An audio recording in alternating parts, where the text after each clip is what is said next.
Kempson. I'm one of this year's Neil Munro directing interns at the Shaw Festival.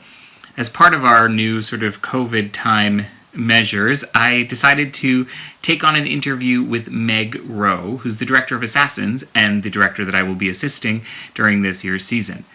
We decided to do these as a series of sort of intern interviews. So I'm talking to her about her process as a director, about working on Assassins specifically, and also just getting to know one another. Hope you enjoy. Okay, so I want to start by just talking about, because we've never actually met in real life, talking a little bit about some of the stuff that we did talk about on our first meeting, so that people can know a little bit about who you are as a director and how that this has come to be. But let's talk a little bit about that, because you did start as an actor and then you transitioned into directing, but you still also act. So tell me about, for you, approaching a show as a director versus approaching a show as an actor, and how that's different for you. Well, that's an interesting question. Yeah, I started as an actor, and then I also took up sound design and composition, and then I became a director. So I had a different kind of path to it. The lovely thing about being an actor, it's like being an advocate for your character, like a designer of one discipline. You're just Juliet. That's all you're doing. You can have interests in other. You cross-pollinate through a show, but you get to hang on to this one person, which is such a lovely thing. When you're a director, of course, you have to have that same kind of insight, or I like to have that same kind of insight into each character and what they mean and what the ramifications of them is dramaturgically on the piece. And so as an actor, it's like easier. Terrible thing to say. It's more focused, let's say. The focus is smaller. You've done a ton of Shakespeare as a director, and you've, as an actor, performed in a bunch of musicals, but this is your first time directing a musical, is that right? Oh yeah, this is my first time directing a musical. I've only ever performed in them.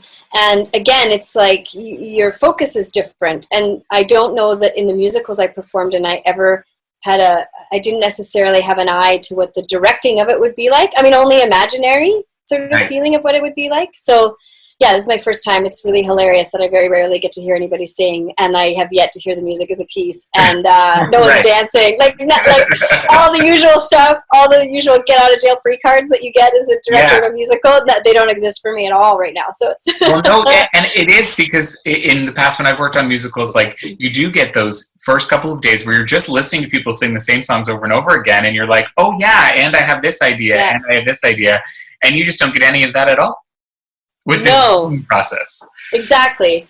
But maybe you also get this freedom because it's all imaginary. There's not the same, I don't know. One of the things that I find hard in the early parts of a process when you're directing is avoiding making lasting decisions that you then feel trapped inside, that you can't get out of, and that you want to try to keep it flexible and in a sort of problem-solving state for as long as possible, really, right? And so it's part of the Zoom thing that's so great is that, I mean, it's all imaginary. So anything can happen. Like pyrotechnic waterfall, like, why not? Sure. Sounds great. Just wait till they get the new Assassin budget. It's going to be out of control. Exactly. So I think there's some real benefits to that. And it's nice to get to know people in a different way. Like, there are less, the stakes are different, the nerves are different, everything feels sort of fresh, and it's nice. I do feel pressure and nervousness about directing a musical for the first time, and it's nice that I'm kind of not, like, that's not happening, so my nerves feel easier, like I'm easier on myself. It is interesting, that sort of lack of pressure. One of the things that I've really connected with in engaging in these Zoom rehearsals is how hard they are, but also how invested we all become in process when, the product is much less clear in terms of where we're headed with this or what this will become. But what is really clear is sort of the skills that we have as artists to actually investigate and continue to look into what it is that we're doing. Yeah, I mean, I know I found interesting this week, I don't know how you feel about our rehearsals, but often because you conceptualize a piece and you build a physical world to hold it, and that's part of the director's job with the designers, you spend a lot of the early part of a rehearsal, sometimes defending those choices or running up against them or explaining them over and over again. And things get built in advance, and you have to live with the pyrotechnic waterfall or whatever that you chose. And what's nice about this is that in some ways I feel less obliged to the choices I made. I feel like they could disappear. I don't have to plant flags for them the same way because they're flexible, they're fluid. Like everything is fluid right now. So if someone doesn't like the concept or they don't understand it, like great, we could toss it out for a whole day, and that feels kind of interesting to me. I've never really had that experience before because we're so used to working on a timeline that's like get it going. We don't have the same freedom to question stuff, or it can be hard to feel that same freedom. So yeah. Well, and one of the things that I know I'm dealing with, just, you know, given that my first day at Shaw was also the last day at Shaw in the physical space, but is that I don't know lots of the people who are on the Zoom calls. I mean, lots of them I do know. I'm so grateful for any of the relationships that I did have previous, but even you and I didn't know each other. And lots of the people who are on these Zoom calls, I know you don't know because you haven't worked with lots of these folks before. What is that like? Like, what is it like to sort of establish those relationships for the first time virtually? Ooh, it's tricky. I think we bank a lot on feeling one another as much as we do seeing one another, and you can't feel each other on Zoom. You know, you can't feel when someone's uncomfortable or even when they're really into it. You can't feel each other. So I find it's definitely an impediment to feeling like you're getting to know someone. But then there is this kind of interesting aspect of it. I also feel like my focus on them is more democratic somehow. Like I can't feel who's feeling weird, so I have to assume everybody's feeling weird, and I'm going to give each little square the same kind of attention and focus that I would think they would need if they were there in front of me. Does that make any sense? That's not a very good answer, but in some ways I feel like I'm watching people in a different way. Yeah, certainly. I feel like I'm watching myself in a different way because I see how I perform, and I'm thinking so much about how to like look like I'm activated, even though like in real life I'd probably just be like that. You know? I know. It's true. You can't. You're not off the hook at all. No, unless you literally turn your video off. Yeah. Let's talk just a little bit about the show, because Assassins is such a tricky show, and as you've said in rehearsal, and I don't want to like give up your great tagline, but the idea that this is either the most appropriate time to be doing this show or the very least appropriate time to be doing this show, and there is something held in that makes sort of the act of rehearsing it in this capacity increasingly like I feel it in a different way than I think I would if we were in person. That those issues feel like they're coming to a head in an even stronger way. What's it been like? What draws you into this show, and how has that shifted since we've moved into the online format? Well, it's interesting. A lot of the show takes place in limbo, and I think sometimes we think of limbo as being this passive location where nothing is happening. But I wonder if limbo is actually this super active place to be, where you're looking, trying to get out, trying to be comfortable, trying to sit still, trying to just trying. Maybe that's limbo.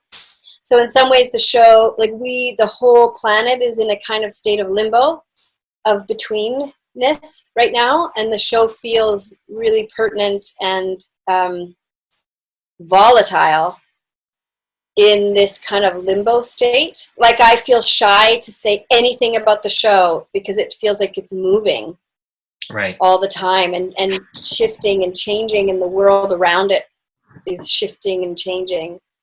But it also speaks to so much of the political and social systems that we've set up in North America, in America, that you can't help but feel it. Like what you just said is so interesting, because the concept of it being, about America as opposed to being about North America. And yes. we are doing this in a Canadian context, and these are a bunch of Canadian artists, and we're sort of looking in on something from the outside. Mm-hmm. And I think, it's very safe to say that during this pandemic, we're looking in on the outside to lots of different places, not only including America, but lots of different places that are dealing with the pandemic differently than Canada is. And so you feel, there is something in the reflection of this show that allows us to sort of be these outsiders while also constantly acknowledging that we have our own version of this to deal with ourselves.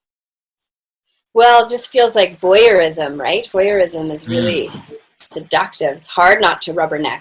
And I think the show, I just feel like the show has that attraction in it, I think, from a Canadian perspective, because we do feel far away from it, even though there is a lot of similarities here at home for us. I have some rapid fires for you. So okay. I'm sorry, and hopefully you'll still want to work with me after this. Oh, okay. No. What is the thing that you are saddest about not being at Niagara-on-the-Lake right now?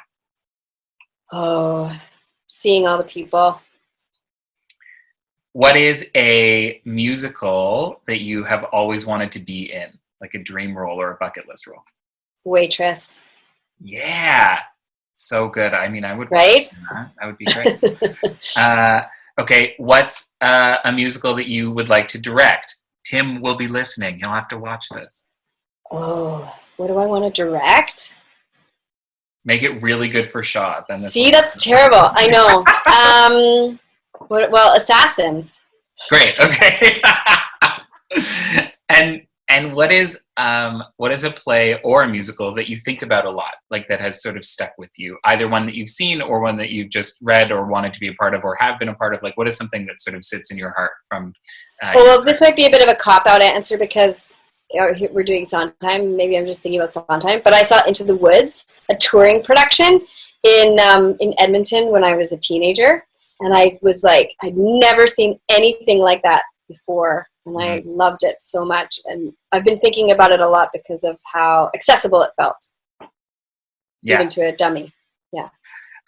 Great. And what is your favorite part about working with me online, which is the real... Oh, well, it's definitely twinsies. Yeah, great. Twinning is my favorite part. But also because you swan in and say the smart stuff that I can't think of in the moment, and you research it, and then you back it up, and then it's so lovely. It makes me feel like I'm off the hook. The trick is that I'm just Googling the whole time. I'm not watching any of this in person, so I'm just Googling the whole time. I like that. I appreciate that a lot. Great. I think that's it.